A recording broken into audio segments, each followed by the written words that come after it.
नमः शिवाय गुरवे सच्चिदानन्दमूर्तये निष्प्रपञ्चाय शान्ताय निरालम्बाय तेजसे। ॐ भद्रं कर्णेभिः शृणुयाम देवाः भद्रं पश्येमाक्षभिर्यजत्राः स्थिरैरङ्गैस्तुष्टुवागुंसस्तनूभिः व्यशेम देवहितं यदायुः। स्वस्ति न इन्द्रो वृद्धश्रवाः स्वस्ति न पूषा विश्ववेदाः स्वस्ति नस्तार्क्ष्यो अरिष्टनेमिः स्वस्ति नो बृहस्पतिर्दधातु। ॐ शान्ति शान्ति शान्तिः। ॐ सहना भवतु सहनौ भुनक्तु सह वीर्यं करवावहै तेजस्विनावधीतमस्तु मा विद्विषावहै। ॐ शान्ति शान्ति शान्तिः। ॐ वेदो नित्यमधीयतां तदुदितं कर्मस्वनुष्ठीयताम्। वेदो नित्यमधीयतां तदुदितं कर्मस्वनुष्ठीयताम्। तेनेशस्य विधीयतामपचितिः काम्ये मतिस्त्यज्यताम्। तेनेशस्य विधीयतामपचितिः काम्ये मतिस्त्यज्यताम्। पापौघः परिधूयतां भवसुखे दोषोऽनुसन्धीयताम्। पापौघः परिधूयतां भवसुखे दोषोऽनुसन्धीयताम्। आत्मेच्छाव्यवसीयतां निजगृहात् तूर्णं विनिर्गम्यताम्। आत्मेच्छाव्यवसीयतां निजगृहात् तूर्णं विनिर्गम्यताम्। सङ्गस्सत्सु विधीयतां भगवतो भक्तिर्दृढाधीयताम्। सङ्गस्सत्सु विधीयतां भगवतो भक्तिर्दृढाधीयताम्। शान्त्यादिः परिचीयतां दृढतरं कर्माशु सन्तज्यताम्।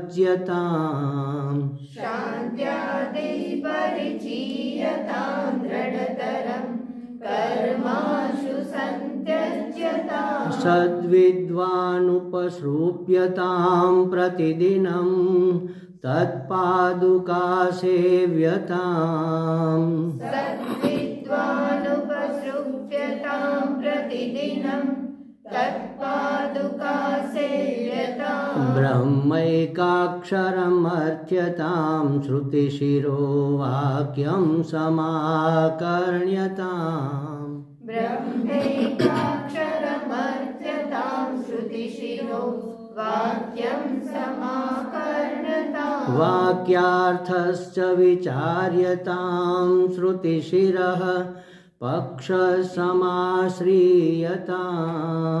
वाक्यार्थश्च विचार्यतां श्रुतिशिरः पक्षसमाश्रीयताम्। दुस्तर्कात् सुविरम्यतां श्रुतिमतस्तर्कोऽनुसन्धीयताम्। दुस्तर्कात् सुविरम्यतां श्रुतिमतस्तर्कोऽनुसन्धीयताम्। ब्रह्मास्मीति विभाव्यतां हरः गर्वः परित्यज्यताम्। ब्रह्मास्मीति विभाव्यतां हरः गर्वः परित्यज्यताम्। देहेऽहं मतिरुज्यतां बुधजनैः વાદઃ પરિત્યજ્યતામ देहेऽहं मतिरुज्यतां बुधजनैः वादः परित्यज्यताम्।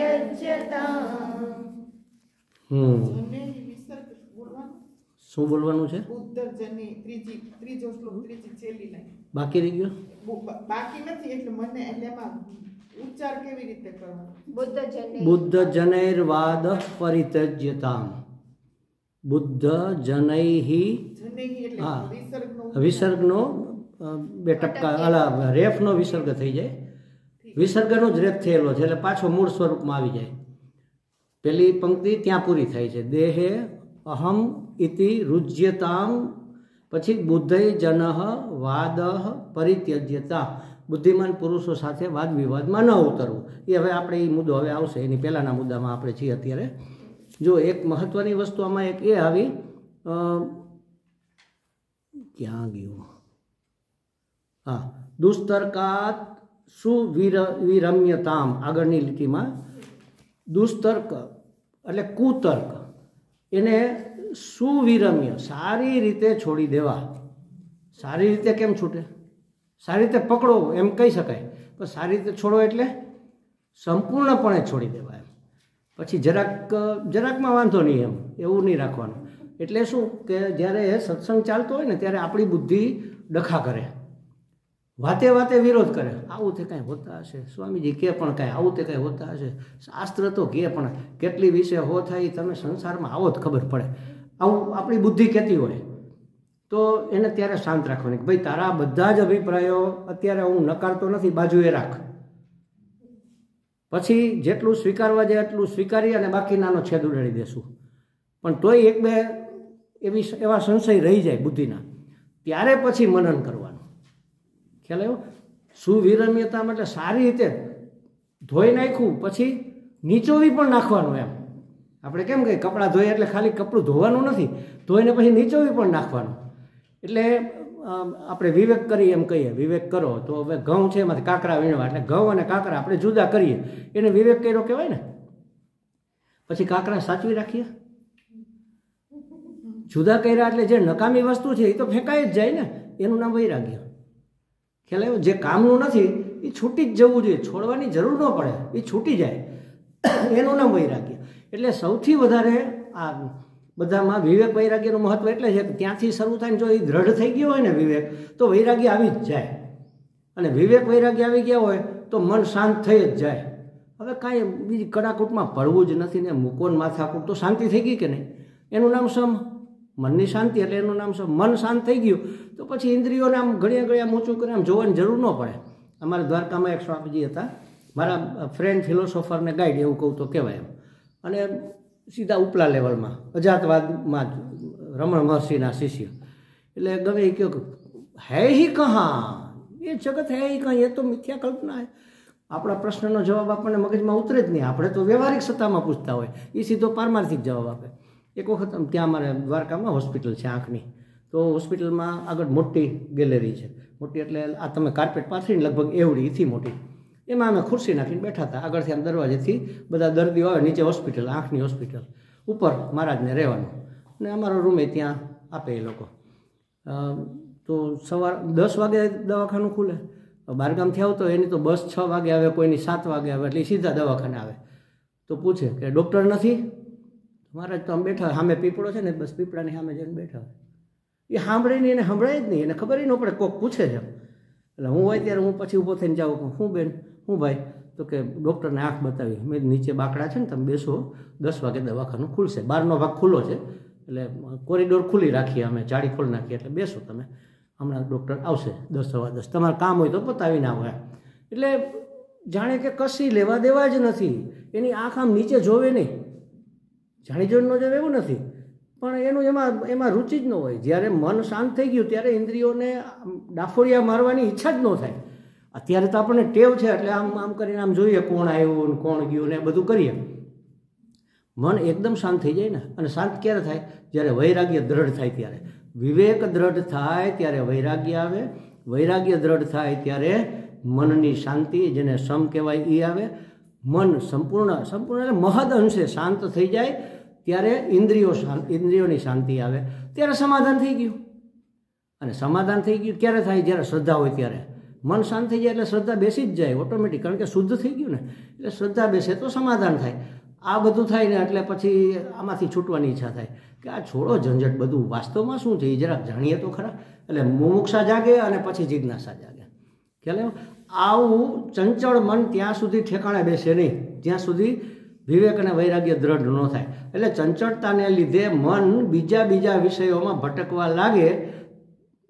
થયા પછી પણ ઘણી વખત પાછું ફરીને મનને તો જૂની ટેવ હોય ને, ટેવ પ્રમાણે આપણે એક શેરીમાં રહેતા હોય ને પછી મકાન બદલાવીને બીજી શેરીમાં જાય, પછી અહીંથી છૂટીને જાય એટલે શું થાય? ભૂલથી જૂના ઘરે વયા જાય કે નહીં? આપણને ખબર જ છે કે મકાન બદલાવી નાખ્યું છે, તો એમ વાતો કરતાં જૂના ઘરે પહોંચી, અરે એમ થઈ એટલે અહીંયા મારે ક્યાં આવડતું, હવે તો અમે અહીંયા રહેવા આવી ગયા. આવું થાય ને, એમ મનને પણ જૂની ટેવ છે. એટલે ફરી પાછું ચંચળ થાય વિષયોમાં જવા માટે. તો શું કરવું? તો ત્યારે મનને નામ રૂપનું મિથ્યાત્વ દર્શન કરાવી અને નામ રૂપના અધિષ્ઠાન રૂપ આત્મામાં ફરીને સ્થિર કરવું. આનું નામ મનન. ફરીને એને પાછું, આનું નામ તો નિધિધ્યાસન કહેવાય, પણ ફરીથી મનને શાંત કરવું. મનપૂરતી વાત છે એટલે આપણે એને મનન કહીએ. જ્ઞાનને નિષ્ઠ કરવાનું હોય તો એને નિધિધ્યાસન કહેવાય. તો એના માટે શું કરવું? તો આગળના મુદ્દામાં કે અહ ગર્વ પરિત્યજ્યતામ. અહરહ એટલે જે ર છે એ અડધો 2 મીંડા થઈ જાય વિસર્ગ, અને એમાંથી આખો છૂટો પડે એટલે અહ આવા 2 શબ્દો થાય. એટલે અહોરાત્ર આપણે કહીએ છીએ ને, અહોરાત્ર એટલે દિવસ રાત. એમાં હો જે છે ને એ ઓના ઉપરના રેફમાંથી અકાર વિસર્ગનો ઓ થઈ ગયો છે. તો દિવસ રાત, અહીંયા એટલે દિન એટલે પ્રતિદિન, દરરોજ, જેને આપણે દરરોજ કહીએ અથવા પ્રતિદિન કહીએ એમ. પ્રતિદિન ગર્વ પરિત્યજ્યતામ, ગર્વનો ત્યાગ કરવો. ગર્વ એટલે અભિમાન એટલે જો એમાં એક શબ્દ છે માન એટલે માપવું, જેને માનાંક એવું હિન્દીમાં કહેવામાં આવે છે. માનાંક એટલે આંકડા, માન એટલે માપવાની જે વસ્તુ હોય ને એને માનાંક કહેવાય. કે આ કેટલું છે? તો કે 5 કિલો, તો એ એક એનું માપ થયું. તો અભિતઃ માન, બરોબર આપણે માપી લીધું એટલે શું કર્યું?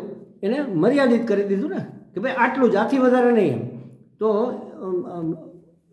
જેમ કે હું જ્ઞાની છું કે હું ત્યાગી છું, માનો આ શબ્દ છે, હું ત્યાગી છું, તો હું છું એ તો બરાબર છે. હું છું ની વચ્ચે જે કાંઈ આવે ને એ બધું જ અહંકાર, એ બધું જ માપ્યું છે આપણું. આપણે એટલામાં માપી લીધા આપણને. હું એટલે આત્મા, હું છું, હું આત્મા છું, એ તો બરાબર છે. હું ત્યાગી છું એમ કહીએ તો શું થયું? આત્મા ત્યાગી છે. અચ્છા, ત્યાગી છે તો ભોગી કોણ છે? ભોગી આત્મા જ છે. એટલે જ્યાં સુધી જ્ઞાન નથી થયું ત્યાં સુધી આત્માને આપણે જીવાત્મા કહીએ, એ જ ભોગી છે. અચ્છા, એ ભોગી છે તો યોગી કોણ છે? જે છે એ પરમાત્મા જ છે ને, બીજું તો છે જ નહીં ને. એટલે જે ઉપલા લેવલના મહાત્મા એમ કે સુગંધ પરમાત્મા છે, દુર્ગંધ કોણ છે? સજ્જન પરમાત્મા છે તો દુર્જન કોણ છે? એ પણ પરમાત્માએ લીધેલો વેશ છે. જેમ નાટક કે સિનેમાની અંદર એક હીરો હોય તો વિલન કોણ છે? એ અભિનેતા છે, આ અભિનેતા છે. તો અહીંયા તો 2 જુદા જ અભિનેતા, આ તો એક જ અભિનેતાએ અનેક વેશ લીધા છે, સજ્જનનો દુર્જનનો બધાય. તો હું છું ની વચ્ચે જે આવે ને એ મારું માપ્યું બની જાય, હું એવડો થઈ જાવ એમ. જેમ અકરણજી મહારાજે કીધું ને કે પહેલાં મારું આ એક ઘર હતું, સંન્યાસ લીધું એટલે હવે બધા ઘર મારા થઈ ગયા. જ્યાં સુધી હું ગૃહસ્થી હતો ત્યાં સુધી આ મારું ઘર, આપણે એમ કહીએ ને આ મારું ઘર. હવે મારું કીધું અને આ કીધું કે આ મારું ઘર એટલે આ સિવાયના ઘર મારા નહીં. હું એ છોડી દઉં કે આ મારું ઘર, એ મમતા છોડી દઉં તો, એનો ત્યાગ કરી દઉં તો બધા ઘર મારા. ભિક્ષા લેવા માટે ગમે ત્યાં જઈ શકાય, ઘરે જવું જરૂર નહીં, ગમે ત્યાં સૂઈ શકાય, ગમે ત્યાં રાત રોકાઈ જવાય. એક મહાત્મા એક રાજાને ત્યાં બહુ એની ખ્યાતિ બહુ થઈ ગઈ, ખૂબ ખ્યાતિ થઈ. એટલે મહારાજ એમ થયું કે આ મહારાજને આપણે એક વખત પધરામણી કરીએ. તો કે મહારાજ અમારા મેલે પધારો. તો કે હાલો, એ ક્યાં નાવા નીચે હોવા, તો હાલો આવ્યા. એટલે એક સરસ મજાનો એમને મોટો રૂમ આપ્યો, એમાં બધી જ સુવિધાઓ, પેલા પંખા અને પેલા દોરીવાળા આવતા ને બહારથી દાસીઓ પંખા ખેંચે ને ખાવા પીવાનું ને બધું. એને કીધું મહારાજ આ થોડા સારા વસ્ત્રો છે તમે પહેરો ને જરા. તો કે લાવો, પહેરી લીધા. અને માલ મલિદા જે કંઈ આપે, માલપુઓ બાલપુઓ જાપટે બરોબરના, મારી જેમ ખાય હારી પટે, ખૂબ ખાય અને આરામથી સૂઈ જાવ તો સૂઈ જાય, કંઈ પૂછે તો જવાબ દે. થોડાક દિવસથી રાજાને શંકા ગઈ, યાર આમ આવી રીતે આ લક્ઝરી મારી છે, આ કંઈ સાચા મહાત્મા ન હોય. તો કે મહારાજ હવે વિદાય. તો કે હાલો, ચાલતા થઈ ગયા. તો કે હાલો હું વળાવવા આવું એમ. તો ગયા દરવાજા સુધી જવાનું, એટલે રાજા હાલતા હાલતા વાતો કરતાં કરતાં બધું એટલે પોતાની એક લંગોટી હતી પહેરીને જ હાલતા થઈ ગયા, બધું મૂકી દીધું ત્યાં.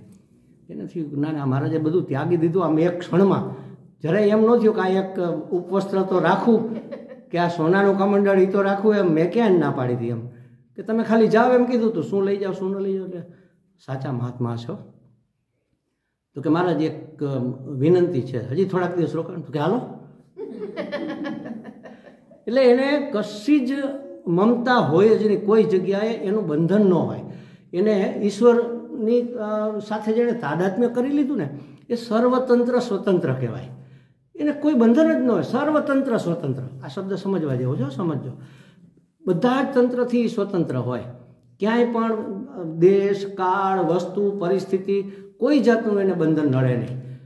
એમ જ્યારે હોય ત્યારે એ અભિતઃ માન નથી એમ કહેવાય, અભિમાન નથી એમ, એ માન છૂટ્યું કહેવાય. અભિમાનને માન એટલે માપવું કહીએ ને તો જેમ કે એક આકારની અંદર આપણે આમ બોર્ડર દોરી દઈએ, આટલું તારું એમ. આપણે રમતા ત્યારે ન પહેલાં કરતા ઘોલકા કરતા એમ કહેતા અહીંથી આમ લીટો, આ બાજુનું મારું આ બાજુનું તારું એમ આપણે એક બોર્ડર બાંધી દીધી, સીમા બાંધી દીધી, એને સીમિત કરી દીધું. તો અહમ એટલે આત્મા, અહમને એક આકારમાં બદ્ધ કરી દીધું, આ આકારમાં, આ હું. એટલે આટલું જ એનું માપ થઈ ગયું ને એમ. સ્વામીજી તમે કોણ? આ હું નહીં, એ તો આવું નહીં, એ જુદું એમ થઈ ગયું ને. એટલે અહંકાર કયો, અભિમાન કયો, ગર્વ કયો, ઘમંડ કયો, આ અહંકાર જ્યાં સુધી છૂટે નહીં ત્યાં સુધી ઈશ્વર સાથે એકરૂપ થવાય નહીં. કારણ કે મેં મારી જાતને મર્યાદામાં જ બાંધી રાખી છે. હવે મારે અનંત થવું હોય તો આ અંતનો મારે અંત કરી દેવો પડે ને. જ્યાં મારો અંત મેં નક્કી કરેલો છે, બોર્ડર નક્કી કરેલી છે, એ મારે તોડી નાખવી પડે. આ ઘડાએ આ ઘટાકાશે મહાકાશ થવું હોય તો આ દિવાલથી મુક્ત થવું પડે. એટલે તોડવા ફોડવાની જરૂર નથી, પણ એને જાણી લેવું પડે કે આ અંદર જ છું એટલો હું નથી એમ. આ કાંઈ આપણે ઉપાધિને તોડી નહીં શકીએ. આ ઉપાધિમાં એટલો જ હું નથી એમ. આમાં હું છું ને હું છું એમ, બધી જગ્યાએ હું છું. યહાં મેરે અપને સિવા કુછ નહીં. બસ આ થઈ જવું જોઈએ. તો કહે છે કે જ્ઞાનીપણું, ત્યાગીપણું આ બધા જ મનના એટલે અંતઃકરણના ધર્મો છે. આત્માના ધર્મો ક્યાં? એ ક્યાં એના ધર્મો છે? અનંત ક્યાં એના ધર્મો છે? સમજાય છે? આ શબ્દો આપણે એટલા માટે શબ્દોમાં ઊંડા ઉતરતા. ધર્મો જે ધારણ કરેલા હોય એ ધર્મો, આત્માએ ધારણ કરેલું કંઈ છે જ નહીં ને. એનું તો સ્વરૂપ છે, સચ્ચિદ આનંદ એનું સ્વરૂપ છે, અનંતતા એનું સ્વરૂપ છે. સ્વરૂપ ધારણ કરેલું ન હોય. જેમ કે સૂર્ય છે તો પ્રકાશ એનું સ્વરૂપ છે, એને કંઈ ગોળ આકાર ધારણ કરેલો નથી. આપણને દેખાય છે એ પ્રકાશ એક જગ્યાએ એકત્રિત થયેલો દેખાય એટલે આપણને ગોળ દેખાય. સૂર્યના કિરણો એમ કહીએ, કિરણો એ જ સૂર્ય છે. આપણે જેમ કહીએ ને પેલું શું કહીએ, રાહુનું મસ્તક એવું કહે છે ને આપણે. રાહુનું મસ્તક કઈ શું કહીએ? હા, રાહુ પેલું મસ્તક કાપી નાખ્યું અમૃત પિત્તર ત્યારે, એટલે રાહુનું મસ્તક. પણ મસ્તકનું નામ જ રાહુ, ધડનું નામ તો કેતુ. એકમાંથી જે બે ભાગ થયા એમાં ઉપરનું જે મસ્તક હતું એનું નામ રાહુ. પણ આપણે કહીશું રાહુનું મસ્તક. આપણે શું કહીએ? લોટ દળાવવા જવું, પણ દળાયેલો હોય એને જ લોટ કહેવાય. ખ્યાલ આવ્યો? ઘઉં દળાવો એ તો બરાબર, પણ આ કહેવાનો અર્થ છે કે આ રીતે આપણે શબ્દને સમજ. એટલે હા, એટલે કહે છે કે આ આત્માના ધર્મો છે, અંતઃકરણના મનના ધર્મો છે. આત્માના ધર્મો ન હોય, આત્માનું તો સ્વરૂપ હોય. અને હવે જો તમને મેં કીધું હતું ને, તમે એક વસ્તુ જોજો, એમ આપણે ગીતાજીમાં આવે છે આત્મા અને આમાં જે છે આત્માના ધર્મો છે. આત્મા સિવાયનું હોય અનાત્મા કહીએ ને આપણે. આત્મા કોણ છે? હું છું. હું એટલે સ્વ એટલે આત્મા, અને પર એટલે અનાત્મા. સ્વ એટલે આત્મા, પર એટલે અનાત્મા, હું એટલે આત્મા, અને બાકીનું બધું અનાત્મા. અહમ એટલે આત્મા, ઇદમ એટલે અનાત્મા. બરાબર? સ્વ અને પર. હવે ભગવાન ત્યાં કહે છે સર્વ ધર્માન પરિત્યજ્ય મામેકમ શરણમ વ્રજ. હવે જો આ તમે સાંભળેલું હશે, આની નોંધ કરજો. સર્વ ધર્માન આપણે દરરોજ બોલીએ છીએ, સર્વ ધર્માન બધા ધર્મો છોડી દે. ક્યાં ધર્મો છોડવાના બધા? એટલે સ્વામિનારાયણ, વૈષ્ણવ, આ બધા એટલે બધા જ જેનું નામ ધર્મ છે એ તમામ. કારણ કે હુંનો કોઈ ધર્મ ન હોય. આપણે જોયું ને, પર ધર્મ, આનો અર્થ એવો જે પર છે ને એ બધું જ ધર્મ, પરમાં ધર્મ. એટલે પર ધર્મો છોડી દે, તારો પોતાનો જે સ્વભાવ છે એમાં આવીને બેસ. સર્વધર્માન ત્યજ એટલે પરધર્મો જે છે, અનાત્માના ધર્મો જે તે પોતાના માનેલા છે, ઉપાધિ સાથે તાદાત્મ્ય કરીને. ઉપાધિ એટલે શરીર આદિ સંઘાત આખો બધું ઉપાધિ છે. આ સ્થૂળ શરીર, સૂક્ષ્મ શરીર બધું ઉપાધિ જ છે. ઇન્દ્રિયો આ બધી ઉપાધિ છે, અને ઉપાધિ જ આપણને ઉપાધિ કરાવે છે. એટલે ઉપાધિના ધર્મોને તું છોડી દે. અને પછી શું કહે છે? મામેકમ શરણમ વ્રજ એટલે મારા શરણે આવ. મારા એટલે હું ના. હું ને વિભક્તિ લગાડવી હોય, હું ના એમ ન કહેવાય ને, તો મારા કહેવું પડે ને. આ બધા કેના છે રમકડા? તો કે આ હું ના છે એમ કહેવાય કે મારા છે એમ કહેવાય? તો હુંનું જ એ મારા રૂપ છે. મારા શરણે આવ એટલે હું ના શરણે આવ. અને હું એટલે આત્મા. હું એટલે આત્મા એટલે આપણે જીવાત્મા સમજીએ, એટલે પરમ આત્મા એટલે પરમાત્મા. એટલે પરમાત્માના શરણે આવ એટલે પોતાના જ શરણે. પાછો વળી જા એમ, બાર બાર ભટકવાનું બંધ કર અને અંદર આવી જા. તું તારી પાસે આવી જા, તું તારો થા, બીજા પરનો થવાની જરૂર નથી એમ. એટલે કહે છે કે સર્વધર્માન પરિત્યજ. એમ પરધર્મોનો આરોપ હું આત્મા પર કરવાથી આવા બધા ખ્યાલો આપણને જન્મતા હોય છે. કયા ખ્યાલો જન્મતા હોય છે? અહંકારના, અભિમાનના. આ હું છું એવો ખ્યાલ આપણને પરધર્મોને ધારણ કરવાથી, આ ઉપાધિના ધર્મો ધારણ કર્યા એટલે શરીર, હું શરીર છું એવું થઈ ગયું. પછી હું કાન છું એવું થઈ જાય કે નહીં? કીધું ક્યારે આપણે હું કાન છું એવું? તો કેમ શાસ્ત્ર કહે છે કે હું કાન છું, હું આંખ નથી, હું કાન નથી? હું ક્યાં કહું છું કોઈ દિવસ હું કાન છું એમ? પણ આપણે એમ તો કહીએ ને મેં સાંભળ્યું. મેં એટલે હું. એ કાન સાંભળે છે, હું નથી સાંભળતો ને. કાન સાંભળે છે, એ કર્ણેન્દ્રિયનો ધર્મ છે. હુંનો ધર્મ થોડો છે એમ. બધામાં મેં મારી નજરે જોયું ને ભલામણ તમે શું વાત કરો? મેં જોયું ને હું કોઈ દી જોઈ જ નહીં, જોતોય નથી, જોવાનું બંધ નથી કરતો. એ તો તટસ્થ છે. એની સન્નિધિમાં આંખ જોવાનું કામ કરે છે. એની સન્નિધિ ન હોય તો આંખ ન જોવે. એની હાજરીમાં જેમ પેલું કહે ને ખીલાના જોરે વાછડું કૂદે, એવી રીતે પરમ તત્વની સન્નિધિમાં આ બધા જ ખેલ કરે છે આપણી બધી જ ઇન્દ્રિયો. તો એ દરરોજ નિત્ય દિન પ્રતિદિન એ ગર્વનો તું ત્યાગ કર. કારણ કે બ્રહ્મ સર્વત્ર સમાન જ છે ને, તો પછી પોતાની જાતને જુદી પાડવાની જરૂર ક્યાં રહી? જો જ્ઞાન તમને થયું હોય અને એનું તમારે જો દ્રઢીકરણ કરવું હોય તો પરમાત્મા તો બધે સર્વત્ર સમાન છે. બ્રહ્મ બધે સર્વત્ર સમાન છે. સર્વત્ર સમાના એવું કંઈક એક વાક્ય છે, બ્રહ્મ સર્વત્ર સમાના, કંઈક ઉપનિષદનું શેનું વાક્ય છે એમ. તો કહે છે કે બ્રહ્મની દ્રષ્ટિએ તો વિદ્વાન બ્રાહ્મણ અને ચંડાળમાં કોઈ ફેર નથી. ગીતાજીમાં આવે છે ને, બ્રાહ્મણ હોય કે પૂજ્ય બ્રાહ્મણ હોય કે ચંડાળ હોય, ગાય હોય કે કૂતરો હોય, બધા માટે શું રાખવાનું? સમાન ભાવ રાખવાનો એમ. સમભાવ રાખવાનો, સમાન વ્યવહાર નહીં રાખવાનો. ખ્યાલ આવ્યો? સમદ્રષ્ટિ રાખવાની, સમાન વ્યવહાર રાખવાનો ન હોય. એ તો વ્યવહાર સત્તામાં તો વ્યવહારની રીતે વ્યવહાર થાય. દ્રષ્ટિ એટલે સમજ. દ્રષ્ટિ એટલે સમજ, બધા માટે સરખી સમજ. બધામાં પરમાત્મા અભિવ્યક્ત થયો છે. કોઈમાં સત્વ વધારે છે, કોઈમાં રજસ વધારે છે, કોઈમાં તમસ વધારે છે.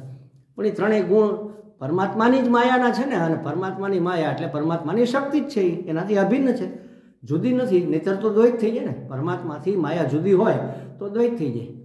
એટલે માયા તો એની શક્તિ છે, શક્તિ સ્વરૂપા છે. આવી ઘણી શક્તિઓ છે ભગવાનની, બધી શક્તિઓ છે. આહલાદીની શક્તિ એટલે ભક્તિ પ્રેમ, એ આહલાદીની શક્તિ છે. આ માયા છે એ આવૃત કરનાર વૈષ્ણવી માયા, એટલે મોહ પ્રમાણે આપણને મોહમાં નાખે, પરિવારનો મોહ એ બધું. તો કહે છે કે સર્વત્ર સમાન છે બ્રહ્મની દ્રષ્ટિએ તો. જ્ઞાની વિદ્વાન બ્રાહ્મણ કે ચંડાળમાં કોઈ ફરક નથી. કેમ કે બ્રાહ્મણ ઇત્યાદિ તો એ ઉપાધિના ધર્મો છે, આત્માના ધર્મો નથી. અને આત્મા એ બધાથી અસ્પૃષ્ટ છે, એને કાંઈ સ્પર્શતું નથી. તો આ અભિમાનમાંથી કેવી રીતે બહાર નીકળવું? વિવેકપૂર્વક બહાર નીકળે. જો બધે જ વિવેક એક એવું એક ઇન્સ્ટ્રુમેન્ટ છે મલ્ટી પર્પઝ, એ બધે લાગુ પડી જાય. વિવેક સૌથી પહેલો જોઈએ. વાતે વાતે તમારે વિવેક કરવો પડશે. જો આ માર્ગમાં આગળ વધવું હોય તો દરેક વાતે વિવેક. ભગવાને આપણને બુદ્ધિ તો બધાને આપી છે ને. પંખીને આપી છે ને, ગાયને બળદને આપી છે. ગાય ઘાસ જ ખાય છે. એ કાંઈ એમ નથી કહેતી કે ના આજ તો હું સફરજન જ ખાઈશ, આજ ઘાસ નહીં ખાવ. એવું કહે છે ક્યારે? નથી કહેતી. પણ એની બુદ્ધિ એટલા પૂરતી જ છે, એને વિવેક બુદ્ધિ નથી. આપણામાં વિવેક બુદ્ધિ છે, જેને દક્ષિણા બુદ્ધિ કહે છે. દક્ષિણામૂર્તિની જે દક્ષિણા બુદ્ધિ છે. બીજું એક ધીયા કહે છે એને. એટલે કેવી બુદ્ધિ? પ્રજ્ઞા જેને આપણે કહીએ છીએ એ મનુષ્યમાં જ છે, જે વિવેક કરી અને સ્વચ્છ બુદ્ધિ હોય, સાચું ખોટું જાણી શકે, યોગ્ય અયોગ્ય સમજી શકે એ બુદ્ધિ. તો કે અહંકાર તો પરિચ્છિન્ન કરે છે અને જ્ઞાન નિષ્ઠામાં આપણને બહુ મોટો અવરોધ ઊભો કરે છે. એને પ્રોત્સાહન આપવું જોઈએ નહીં, એને પ્રોત્સાહન આપવું બિલકુલ યોગ્ય નથી. અને આપણે હંમેશા આપણા અહંકારને જ પ્રોત્સાહન આપતા હોય.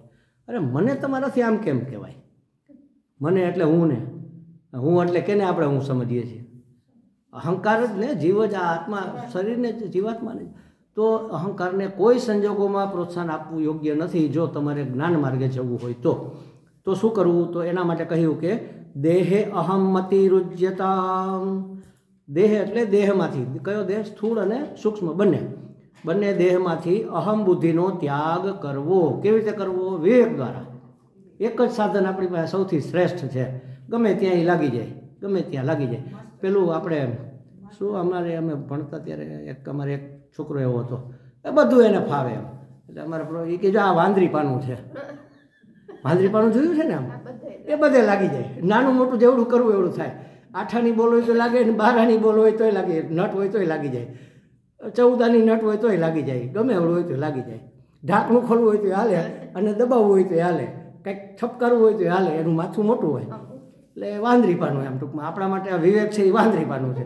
બધા જ સમસ્યાઓનું સમાધાન. વિચાર કરો, વિચાર કર્તવ્ય એટલે વિવેક કરો એમ. તો વિવેક દ્વારા દેહમાંથી અહમ બુદ્ધિનો ત્યાગ કરવો જોઈએ. ઉપાધિના ધર્મોનો આત્મા પર અધ્યારોપ કરવાથી અહમ બુદ્ધિ જન્મે છે. હવે એ ઉપાધિના ધર્મોનો આત્મા પર અધ્યારોપ ન કરીએ તો અહમ બુદ્ધિ ન જન્મે. આત્મા અનાત્મ વિવેકપૂર્વક મનને અહમ ભાવમાંથી મુક્ત કરતા જ રહેવું જોઈએ. આગળ આવ્યું ને અહ પ્રતિદિન, દરરોજ આપણે તો દરરોજ ભલાને કીધું, પણ આપણે તો દર સેકન્ડે, દર ઘડીએ, ડગલે ને ડગલે એમ કહી શકાય, ડગલે ને પગલે આત્માને દેહના ધર્મોથી મુક્ત કરતા રહેવું, વિવેક કરતા રહેવું કે આ મારો ધર્મ નથી, આ હું નથી, આ હું નથી, આ હું નથી. અને આ હું નથી પછી સામેવાળામાં જોવું કે આ જેને હું જે સમજું છું એ નથી, એ પરમાત્માએ આ રૂપે અભિવ્યક્તિ કરેલી છે. બે બાજુ વિવેક કરવાનો, પોતાને કરવાનો, સામેવાળાને કરવાનો. તો જ્યાં સુધી આ ન થાય ત્યાં સુધી દેહાત્મ બુદ્ધિના સંસ્કારો જ્ઞાનને ઢાંકી દે, એ જ્ઞાનમાં નિષ્ઠા પ્રાપ્ત થવા દેતા નથી. આપણે મને એક વખત કોઈએ પૂછ્યું, મેં પૂછ્યું હતું સ્વામીજીને એકવાર, તો સ્વામીજીએ તો બહુ સરસ ઉત્તર આપ્યો હતો, લાગણીથી આપ્યો હતો, પણ ખરેખર એનો ઉત્તર તો આવો થાય. મેં સ્વામીજીને પૂછ્યું, સ્વામીજી કેટલો સમય થયો, આ સતત 24 કલાક હું તો આ જ કરું છું, મેં તો સંસારે સાધક હતો ત્યારે, સંસારે છોડે, સંસારના કોઈ કામમાં હું ઇન્વોલ્વ થતો નથી, પણ હજી કાંઈ ફેર થયો એવું લાગતું નથી. સ્વામીજી કેમ કાંઈ થતું નથી? બધું જ જાણીએ છીએ, સમજીએ છીએ, આટલું અધ્યયન કરીએ છીએ, આટલું એકાંત સેવન કરીએ છીએ. હું તો બહુ એકાંત, આખો દિવસ એકાંતમાં જ રહેતો, કોઈના સંપર્કમાં નહીં. આમ બહુ એકાંત સેવન અને મૌન મેં કરેલું છે, અને એનો બહુ મોટો ફાયદો પણ થયો છે, એ તમને કહી દઉં. એટલે દરરોજ થોડુંક રાખવું, બહુ બક કરવાની જરૂર નથી. એમાં આપણી ઘણી બધી ઉર્જાઓ વપરાય અને મન છે ને એની ચંચળતા વધે. એક તો આટલું બધું તો ચંચળ છે, એટલે થોડું આમ નક્કી કરી લેવું કે બપોરના 12 વાગ્યા સુધી તો હું એક શબ્દ નહીં બોલું. ઘરમાં મોટે ભાગે ઘરના બધા સવારમાં બધા કામે ધંધે વયા જતા હોય, તો 12 વાગ્યા સુધી, 1 વાગ્યા સુધી ફોન બધું સાયલન્ટ મોડમાં મૂકી દેવો, પેલું કેવું એરોપ્લેન મોડમાં, એટલે આવે નહીં, જાય નહીં, માથાકૂટ નહીં. તો એ રામકૃષ્ણ પરમહંસ કહેતા એવું કે ભાઈ તમારે સંસાર કરવો છે તો કરો, એક હાથે સંસાર કરો, એક હાથે ભગવાનને પકડી રાખો. તો કે કેવી રીતે પકડવા? તો કે મહિને 1 અઠવાડિયું તમે ક્યાંક તીર્થસ્થાનમાં જતા રહો અને ત્યાં મૌન રાખો. તો સ્વામીજી મહારાજજી અમે કંઈ દર મહિને નો નહીં, તો 6 મહિને 1 મહિનો જાઓ તો એટલું ન જવાય, વર્ષે જાઓ પણ જાઓ ખરા એમ, પણ કમસે કમ મહિનામાં 2-5 દિવસ તો તમારે એકાંત સેવન તીર્થસ્થાનમાં જઈને કરવું જોઈએ. ન થાય તો ઘરે રહીને કરો. પણ આપણને એમ થાય કે હવે અમારે સ્વામીજી કેટલા બધા, જ્યોતિબેન કેટલા બધા કામ હોય, પહેલાં યોગ શીખવાડવાના અને તેને આપણને પાર વગરના કામ છે, એમાં ક્યાંથી મૌન રાખે? હવે ગાંધીજીથી વધારે કામ હોય આપણે? દર સોમવારે ગાંધીજી મૌન રાખતા, આખો સોમવાર મૌન હોય. અને આંદોલન વખતની વાત છે ત્યારે તો કેટલી સમસ્યાઓ હોય, કેટલા પ્રશ્નો હોય, અને એને સ્ટ્રિક્ટલી ઇન્સ્ટ્રક્શન આપેલું કે બહુ અગત્યની વાત હોય તો જ મને પૂછવા આવું, તો એ પાર્ટીમાં લખીને જવાબ આપે, નહીંતર પૂછવું જ નહીં. કાલ સુધી ચાલે હોય તો, અત્યારે ઇમરજન્સી ન હોય તો ન પૂછવું. તો આપણે ન કરી શકીએ એવું? કરી જ શકાય ને, કરી શકાય, કેમ ન કરી શકાય? એક દિવસ અઠવાડિયે એક દિવસ નક્કી કરો કે આજે મને આ ગુરુવાર બહુ ગમે છે, ગુરુજીનો વાર છે, તો હું ગુરુવારે મૌન રાખીશ. તમે જુઓ એની તાકાત પછી. પણ પછી મનમાં વાતો નહીં કરે રાખવાની. મનનું મૌન, કાષ્ઠ મૌન, એમ મનથી મૌન, ખાલી વાણીથી મૌન નહીં. હા, મનમાં વિચારો તો આવે તો એને જોવાના, બસ એને પ્રોત્સાહન નહીં આપવાનું. સારા વિચારો આપે તો પછી એને વધુ ને વધુ આપણે દ્રઢ કરીએ, એમાં આગળ ચાલીએ. એમ સારું સપનું આવ્યું ને કેમ જાગી ગયા પછી આપણે આગળ ચાલીએ, અને ખરાબ આવ્યો તેને ધક્કો મારીએ, કશું જ નહીં. બસ જોવો માત્ર આ વિચાર આવ્યો, એનો મૂલ્યાંકન કરવાની જરૂર નથી કે આ સારો છે કે નઠારો છે, આ રાખવો છે કે કાઢી મૂકવો છે, કશું જ નહીં. વિચાર આવે, ખરેખર વિચાર આવતા જ નથી, વિચાર જાય છે. અંદર જે સંસ્કાર પડેલા છે ને એના વિચારો નીકળે છે, તો નીકળવા દો ને. આપણે તેને ઉલટાણવાળો ટાંટીઓ પકડી રાખીએ છીએ એટલે વધારે દ્રઢ થાય છે. એટલે માત્ર એનું સાક્ષી ભાવે નિરીક્ષણ કરો અને અઠવાડિયે એક દિવસ મૌન રાખવાનો પ્રયત્ન કરો. જુઓ તમને કેટલો ફાયદો થાય છે. આપણે અહીંયા કોર્સ કરવા આવ્યા છીએ તો એનો અર્થ એવો કે આપણે આમાં આગળ વધવું છે, તો આટલું આ કરી જુઓ, પ્રયત્ન કરો. અહીંયા કરી જુઓ ને, અહીંયા કરી જુઓ ને. પછી પહેલાં માનો ચેન્ટિંગ કરાવતા ત્યારે અમારે શું કરવું સ્વામીજી? ત્યારે મનમાં કરી શકાય, અથવા તો અધ્યાત્મ સિવાય કંઈ નહીં બોલું, આવું મૌન રાખી શકાય. કે હું બેન પણ યારે, ભાઈ પણ યારે, પીરસો આ આપો, એમ કશું જ નહીં. જે નસીબમાં આવ્યું આવી ગયું, એમ પછી નહીં કરો. એવું મૌન નહીં ચાલે. આપણા શાસ્ત્રની વાત કાંઈ હોય એટલા પૂરતું બોલવાનું. એવી રીતે હું ત્યાં તો આંબાવાડીમાં મેં કુટિયા કરી હતી, ત્યારથી હું દર શનિવારે ક્લાસ ભરવા આવતો. ક્લાસ એટલે ભરતો કે શનિ રવિમાં આવીને મારે શાકભાજી લઈ જવાના હોય અઠવાડિયાના ભેગા, તો ત્યારે મારું મૌન જ ચાલતું. એ ક્લાસ પૂરતું ખાલી બોલવાનું, અને હા હુંથી ચાલે તો એક શબ્દ નહીં બોલવાનો. કાંઈ કોઈ પૂછે હા ના, બસ એક શબ્દથી ચાલે, બે શબ્દ નહીં બોલવાના. તમારી ઉર્જા એટલી બધી સંગ્રહિત થાય અને અંદરથી એટલું બધું અજવાળું થાય, તમે કલ્પના ન કરી શકો, એટલું બધું થાય. આ બધું કરવું જોઈએ ખરેખર. તો કહે છે કે જ્યાં સુધી મન ચંચળ ન થાય, ઉપાધિના ધર્મો એના ઉપર આપણે ઠોકી બેસાડીએ, ત્યાં સુધી આપણે અહમ બુદ્ધિને દૂર કરવા માટે નિરંતર વિવેક કરે રાખવો જોઈએ, નહીંતર એ આપણા જ્ઞાનને નિષ્ઠ થવા દેશે નહીં. વિદ્વતાના અભિમાનને લીધે અન્ય મતવાદીઓ ખોટા છે એવું ઠેરવવા માટેના ખ્યાલ આપણી અંદર ઉત્પન્ન થાય છે. એટલે આપણે વિવાદ કરીએ, ના તમે કહો છો એ બરાબર નહીં, આમ જ બરાબર હોવું જોઈએ. કશું જ આપણે સાંભળો ને ભાઈ, બીજા વિવાદ કરવાવાળા ઘણા છે, એ કરશે. આપણે સાંભળો કે આ શું કહે છે ને આ શું કહે છે, એમાં આપણો જે મત હોય એને સ્વીકારો, બાકીનું મૂકી દો પડતું. વિરોધ કરવાની જરૂર નથી. તો કહે છે કે જ્ઞાન નિષ્ઠામાં આ વસ્તુ પણ અવરોધરૂપ છે. બીજાને ખોટા ઠરાવીએ, આપણે વિદ્વાન છીએ, અમે જાણીએ છીએ, અમે વેદાંતી છીએ, અદ્વૈત વેદાંતી છીએ, આ તમે જે જાઓ છો એ માર્ગ બરાબર નથી, તમે ખોટે રસ્તે છો, એવું કહેવાની જરૂર નથી. ના, આપણા કોઈ હિતેચ્છુ હોય, આપણા કોઈ એવા જેનું હિત આપણે ઈચ્છતા હોય ને એ પોતે આગળ વધવા માગતો હોય, તેને એક વખત કહી દેવું કે રસ્તો આ છે સાચો અમારી દ્રષ્ટિએ, તું જોઈ લે, પછી એ જાણે ને એનું કામ જાણે. તો આવું ક્યારેય ન કરવું. તો શું કહે છે આગળ મુદ્દામાં? બુદ્ધ જનૈર વાદ પરિ